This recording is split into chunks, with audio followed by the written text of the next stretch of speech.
Hello once again, AP Calculus AB students. Mr. Record here from Avon High School. We are going to be taking a look at substitution with definite integration. Basically, we're going to use a U-substitution process, maybe a change of variable process, with an integral that happens to have boundaries. I'm joined today by my 7th period AP Calculus AB class. Let's hear it. Yay, calculus. Yep, they're excited. You can tell. You can tell. All right, so we're going to take a look at this first one, example 7a. Evaluate each, and it does say in the directions that there are 2 ways that you can approach these problems. So watch carefully. So we're going to go ahead and start A by realizing, first of all, that the best way to take the integral is probably U-substitution, right? Nobody wants to expand out this binomial. Nobody wants to take x squared plus 1 cubed. So we'll go ahead and perform a U-substitution, thinking carefully what is the best choice of U. And my students, your thinking is U would most likely be x squared plus 1. Good. So that when we take its derivative, we would get 2x dx. And what I do here typically is I swing the dx from the left side, the derivative of u with respect to x. I just multiply it over and write it in what's called really a differential form. All right. Now, my students, we've been kind of working with this for a while, and we kind of adopted some shortcuts where we're all getting pretty good at knowing that if we have this x dx right here that matches this x dx right here, that we could go ahead and just about replace x dx with du, but if this 2 wasn't here, I mean, that would be perfectly acceptable. But the fact that there's a 2 there, we've all been trained to know to offset, right? Is what we call it, with the reciprocal 1/2. Now, if you're watching this elsewhere, you might think about maybe solving this for dx, getting du over 2x, at which point this dx gets replaced with du over 2x. That causes these 2 x's right here and here to cancel, and then this 2 happens to be in the denominator where we thought it was going to be in the first place. So it's just a quicker way. And then we would finish by integrating, and then of course we have u to the 3rd power, and then we can put a du here. This is where things get a little interesting, because this problem has boundaries. I want you to be very aware of the fact that if you were to put your boundaries 0 lower boundary and 1 upper boundary in, you would have what we like to call as AP readers a linkage problem. You're kind of insinuating that these 2 things would be equivalent to each other if we wrote that, and that is actually a mistake. That could potentially lose a point on the AP exam because these 2 integrals are not the same. They would depict 2 completely different areas of 2 different graphs. So we don't want those boundaries. So as I said, you've got a couple of options. One option that I don't advise, but I know that some kids do tend to do this. But if you try to work this out and you don't put boundaries in and you just integrate it, and then let's say you decide to back substitute later on, it's very likely that you can forget that it was a definite integral. I've had many of my students do that because you just don't have boundaries for a couple of steps and you just forget about them. So I don't like that. So what you could do is just temporarily use what I call dummy variables. And I just typically use letters like A and B temporarily. That way you are reminding yourself that this is a definite integral, but you're not putting wrong boundaries in. So you would finish by integrating. And of course, the antiderivative of u cubed is u to the 4th over 4. Evaluated from b to a, I guess, right? And then we would simplify further and get 1/8. And now we can back substitute. Instead of a u to the 4th, we can call it x squared plus 1 to the 4th. And now the cool thing is, you can go back and use your boundaries again.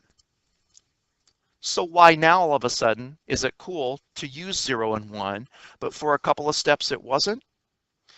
It's because these two boundaries, 0 and 1, belong exclusively to x. They really don't belong to u. They don't have anything to do with u.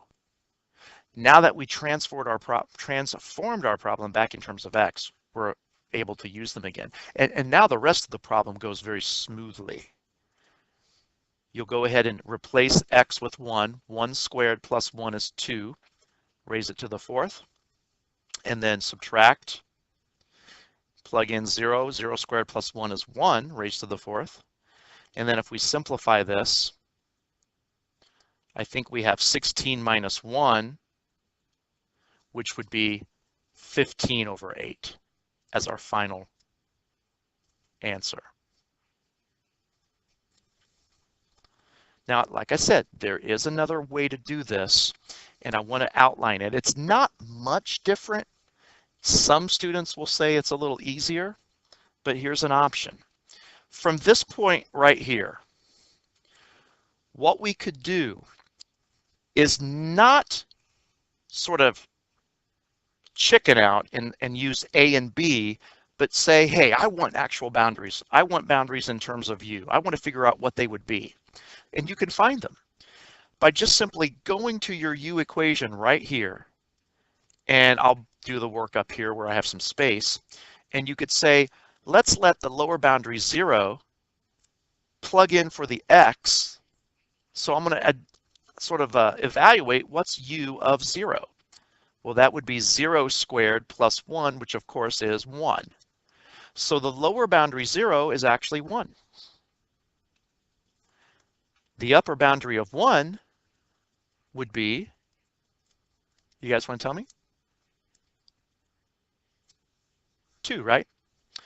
So now you do have a correct linkage between this thing and this thing. And you could, put an equals in front of it and be okay. And the beauty about this approach is, guys, you will never ever have to go back to x. You can integrate this, of course, getting u to the 4th over 4, and keep the boundaries from 2 to 1. And you're going to start to see some things that look very familiar. 1/8 u to the 4th from 2 to 1. This looks strangely familiar.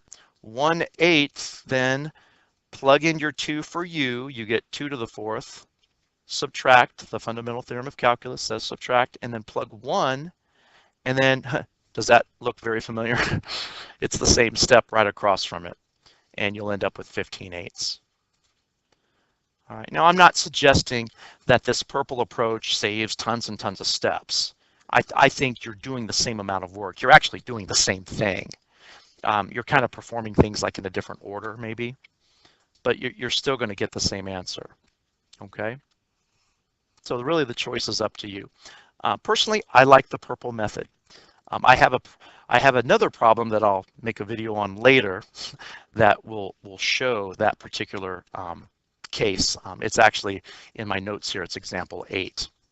All right. Before I close down, let's go ahead and take a look at problem B, which is right next to it. I'll probably be able to go through this one perhaps a little quicker. It uses the same concept, except I think the integration strategy might be a little different. So we're going to go ahead and select a u. And, after analyzing this a little bit, we probably come to the conclusion that this does need a U-substitution. It's not a basic type of integral. And we're trained to let u typically be the most complicated part in this particular instance, which seems to be the stuff that's located underneath that square root, right? All right, so let's try it. If u equaling 2x minus 1 doesn't seem to take us anywhere, we can always go back to the drawing board, but I think that this is the right approach. So that of course means that du would be 2 with respect to x, right? When I swing the dx over, which means we don't really have any means by which to match up this x with this 2. All right, that's not a good thing. So we probably need to go into like full change of variable mode. In other words, we would take this u equation and we would solve it for x. And we would take this dx equation and we will solve it for u. Now, what change of variable allows us to do is to go into our problem and, well, do just that, change the variable. So this x up here doesn't want to be called x anymore. He says, hey, call me u plus 1 over 2. And then in the denominator, the square root of 2x minus 1 doesn't want to be called square root of 2x minus 1 anymore. He says, call me the square root of u. And then we multiply that by the dx, which is going to be asking to be changed to du over 2. All right. Now, in this particular case, my students, do you want to change the boundaries and use like this purple approach, or do you want to do a back substitution later on and maybe use A and B as boundaries? Change the boundaries now. I got votes for that. All right, we'll do that. So this one lower boundary is going to change to be interestingly enough, 1. It doesn't change, does it? Because 2 times 1 minus 1 is still 1. Now I bet the 5 is going to change. What's 2 times 5 minus 1? Of course, 9. So we do have something a little different after all. This is a royal mess right now, not quite ready to integrate. In fact, I would say this looks more complicated than the original problem, but we're about to change that because we can use the idea of multiplication by the reciprocal. That's how you divide fractions in all levels of math. So you'd have u plus 1 over 2, right? Multiply by the reciprocal 1 over the square root of u, right? And then we still have a du over 2 hanging out at the end. Now I notice that these pair of 2's can pop out to the front as a 1/4. The square root of u in the bottom might be better off if we write it as u to the negative 1/2. I'll explain why here in a moment. And then the u plus 1 stays in the numerator. By rewriting the u square root in the top, I think it's going to allow you guys to do like an easy algebraic procedure of multiplication. You could also have left it in the denominator and split apart the fraction and use division where you subtract exponents. I just think students sometimes have a better handle at maybe adding the exponents, but you can choose whichever one you prefer. And then one more step and then we're ready to integrate. We've been working on this problem for quite some time and we've yet to integrate it. So u to the negative half times u to the first is of course u to the half, plus u to the negative half times 1 is u to the negative half du. Now, like I said before, we should be able to integrate. So we don't need the integral symbol written anymore. We're using it up with this process. U to the half would be u to the 3/2 over 3/2 or times 2/3. Plus, integrating this guy, you'd have u to the positive half over half or times 2. And boundaries from 9 to 1. Now we're going to replace the u with 9 and replace the u's with 1.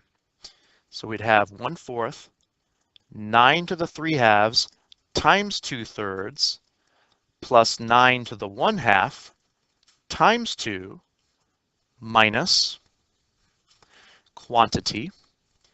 Plugging in 1 for u, that's going to be a lot easier. 1 to the 3/2 is 1, so all we're left with is 2/3 plus 1 to the half is 1, so all we're left with is 1 times 2 is 2. Now, interestingly enough, had this been a free response problem on the AP exam, or even on one of my exams in my classes that I use, I would have to count this right, wouldn't I? Because it's numerically correct. This is a number. It's not a very simplified number, but it meets the guidelines of the criteria by the College Board in the AP exam. So for that reason, I would say that this would probably make a better multiple choice question, so that therefore you'd be forced to simplify. And it's not that tough to do. We only have a couple more steps maybe. But you can take 9 and raise it to the 3/2 power by square rooting the 9 first, 3, and then cubing that result, so you'd have 27 times the 2/3. 9 to the 1/2 is just the square root of 9, or 3 times the 2. We can just call that a 6. And then, oh, a lovely fraction, 2/3 plus 2, 2/3 plus 6/3. Isn't that 8/3? Slowly but surely, we're getting there. 27 times 2/3 is 18. 18, everybody see that? Let's add the 6 to save a step, and that's 24. And then I better regroup here so that I can properly subtract 8/3 from 24. Oh, the best way, maybe, let's get a common denominator. 24, after a little bit of thinking, I think that's 72/3, right? Just a little pesky arithmetic, right? 72 minus 8 is 64. And then 64/3 times a 4th, we can cancel and get 16/3. And pretty sure that's right. I didn't think I seemed to make any mistakes. None of my students called me out on anything. But of course, what you could do to make sure that this answer is 16/3, I'm going to look at the problem so I don't forget it here. Why don't we go to a CAS calculator? We like to use the TI Inspire here at Avon, so I'm going to hit Doc B to kind of get a clean slate. And then my shortcut, Shift plus. We're going to integrate from 1 to 5. Were that my original boundaries, everybody? Okay. And then the problem was, see, I've already forgotten it. It was x over, thanks, the square root of 2x minus 1 with respect to x, and with any luck, we'll get 16/3, and we do. All right. So yeah, it's certainly up to you guys how much time you want to expend in trying to check answers if you do have a CAS calculator, but it is a nice luxury. But in any event, that's how you guys would handle definite integration with either U-substitution or the change of variable method. Anyway, I hope this helps, and I will see you next time.